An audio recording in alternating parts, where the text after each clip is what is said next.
Hi friends, welcome to Varshith 937 అండి. ఈ రోజు అయితే మనం తదియగౌరి నోముకు దండలు ఎలా పోసుకోవాలో నేను లాంగ్ వీడియో చేశానండి. ఇవి మేము 5 పోగులే పోసుకుంటాం. 9 పోగులు, 11 పోగులు, అటు 8 ఇటు 8 పోగులు ఇలా పోసుకుంటామండి. పోసుకున్న తర్వాత ఒక్కొక్క దానికి ఉత్తరైన ఆకులు కట్టుకుంటాం. పెద్ద దండకైతే 16 కంపల్సరీగా కట్టుకుంటాము. ఆ 16 కట్టుకున్నాయి మనం నోముకుంటాము. మళ్ళీ ఇంకొకరు ముత్తైదుకి ఇస్తాము.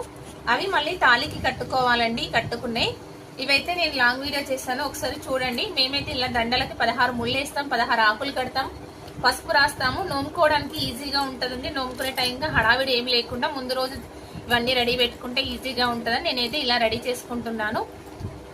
ఇది కూడా నేను పోసుకున్న దండలు అయితే ఒకటి కొమ్మకి, ఒకటి కూరాడికి, 2 అయితే పెద్దయండి దండలు. 16 పోగులై.